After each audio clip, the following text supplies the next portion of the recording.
अस्सलाम वालेकुम dear students, how are you. उम्मीद है कि आप सब खैरियत से होंगे। अज़ीज़ तलबा, जो आज हम ट्रांजिशन का पैराग्राफ करने जा रहे हैं 10th क्लास की इंग्लिश का, वो पैराग्राफ नंबर जो है वो है 17। ठीक है, पैराग्राफ नंबर 17। तो आपका फ़ीडबैक जो है, मैं पहले तो आपको मशकूर हूँ, I am highly grateful to you कि आपका जो फ़ीडबैक है वो बड़ा अच्छा आ रहा है। आप इस चीज़ को बड़ा अप्रिशिएट कर रहे हैं, बड़ा लाइक कर रहे हैं, ठीक है, और अच्छे अच्छे कमेंट्स भी दे रहे हैं। तो इंशाल्लाह इससे मुझे एक नई एनर्जी और इनकरेजमेंट जो है वो मिली है। तो इंशाल्लाह मैं अपने काम को और भी बेहतर तरीके से आपके सामने प्रेजेंट करने की कोशिश करूँगा। तो शुरू करते हैं जी। आज का जो लेक्चर है ये है जी कि पैराग्राफ नंबर जो है वो 17 है 10 क्लास की इंग्लिश का। ये है जी, शेर एक ताकतवर जानवर है। ठीक है, ये बुक है, इसे मैं करवा रहा हूँ। ये पंजाब टेक्स्ट बुक बोर्ड की जो है ना वो रिकमेंडेड बुक है 9-10 की ग्रामर के लिए। ठीक है, ग्रामर पोर्शन के लिए। ठीक है, तो इसमें थोड़ी सी और भी बात मैं आपको बताता जाऊँ कि लोग कहते हैं कि मुझे स्टूडेंट ही कहते हैं कि सर इसमें जो है जो एसेस दिए जाते हैं या इसमें जो दूसरी ट्रांसलेशन दी जाती है वो जो एसेस हैं, एसेस के हवाले से वो बात करते हैं कि वो बड़े स्मॉल होते हैं, छोटे होते हैं। तो क्या ये लिखने से, ऐसे लिखने से 15 नंबर मिल जाएंगे? तो मैं कहता हूँ जी बिल्कुल आपको मिल जाएंगे अगर आप उसको एज़ इट इज़ लिखते हैं।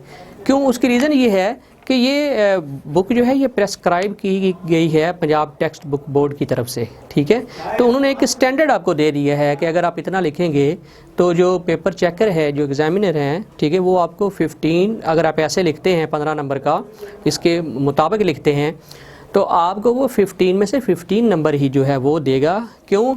आपको एक स्टैंडर्ड दे दिया गया है कि ये आपके सामने बुक है, आपने इसी के मुताबिक जो है वो करना है।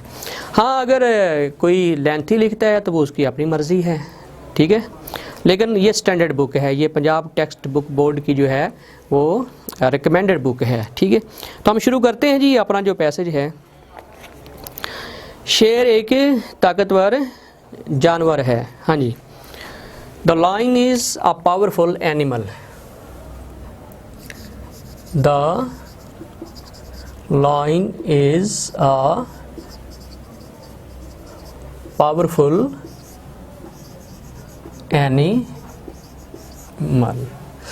ठीक है, मेरा ख्याल है कि थोड़ा सा ये मार्कर फीका है, तो मैं कोई और जो है वो ट्राई कर लेता हूँ ताकि आपको जो है वो अच्छे तरीके से उसकी जो है वो समझ आए।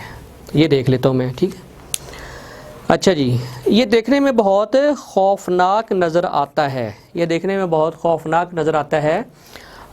इट लुक्स वेरी हॉरिबल, यानी दिखाई देता है। इट लुक्स वेरी डेंजरस, लिख लें DANGEROUS। ठीक है, ये बहुत ही ख़तरनाक जो है वो दिखाई देता है। अच्छा, उसके बाद है जी, इसकी गर्दन पर लंबे लंबे बाल होते हैं। शेर की जो गर्दन होती है स्टूडेंट, उसको मेन बोलते हैं, MANE, मेन। उसको आप नेक नहीं कह सकते। ठीक है, नेक तो ह्यूमन की होती है, इंसानों की होती है। बड़ी हैरानगी होती है जब मैं ये पढ़ता हूँ, इसकी ट्रांसलेशन जो वो कई किताबों में लिखी होती है कि it has a long hair on its नेक।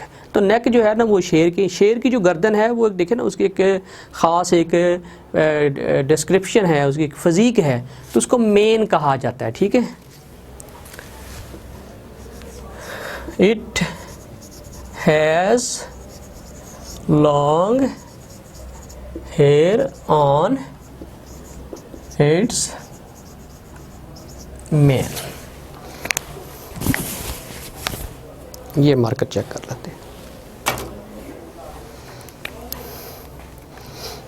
ये अफ्रीका और एशिया के जंगलों में पाया जाता है। It is found in the forests of Africa and Asia. ठीक है,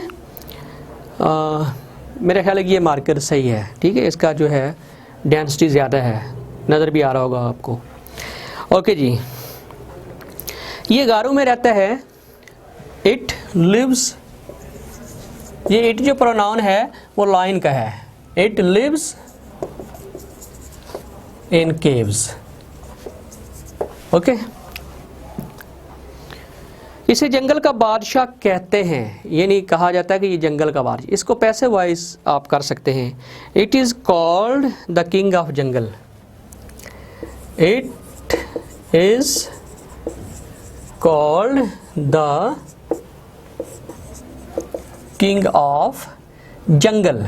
जंगल भी आप, जंगल जो है उसको भी आप यूज़ कर सकते हैं, क्योंकि जंगल भी जो है वो इंग्लिश का वर्ड है, लेकिन आप फॉरेस्ट इस्तेमाल कर लें। It is called the king of forest.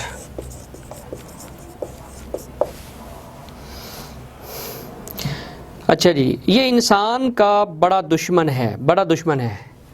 Worst, it is the worst enemy of the man. Okay जी, लेकिन शिकारी इसके बच्चों को चुरा लेते हैं। ठीक है, शिकारी जो होते हैं, जो हंटर होते हैं, वो इसके बच्चों को चुरा लेते हैं। But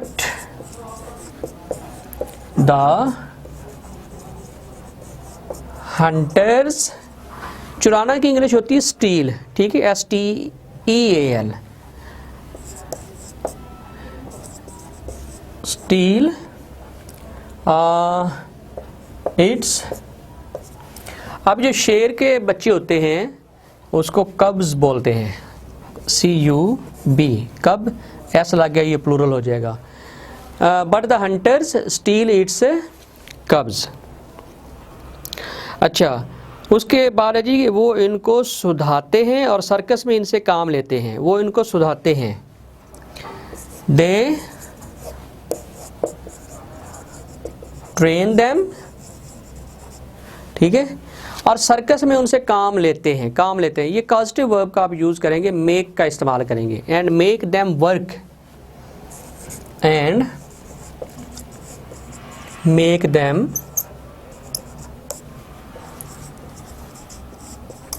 work at the circus. CIRCUS। ठीक है, and make them work at the circus. ठीक है, तो इस तरह ये आपका जो पैसेज है, ये आपका ट्रांसलेट जो है ये हो जाएगा। तो उम्मीद करता हूँ कि इसकी आपको समझ आई होगी। इजाज़त दीजिए, अल्लाह हाफिज़।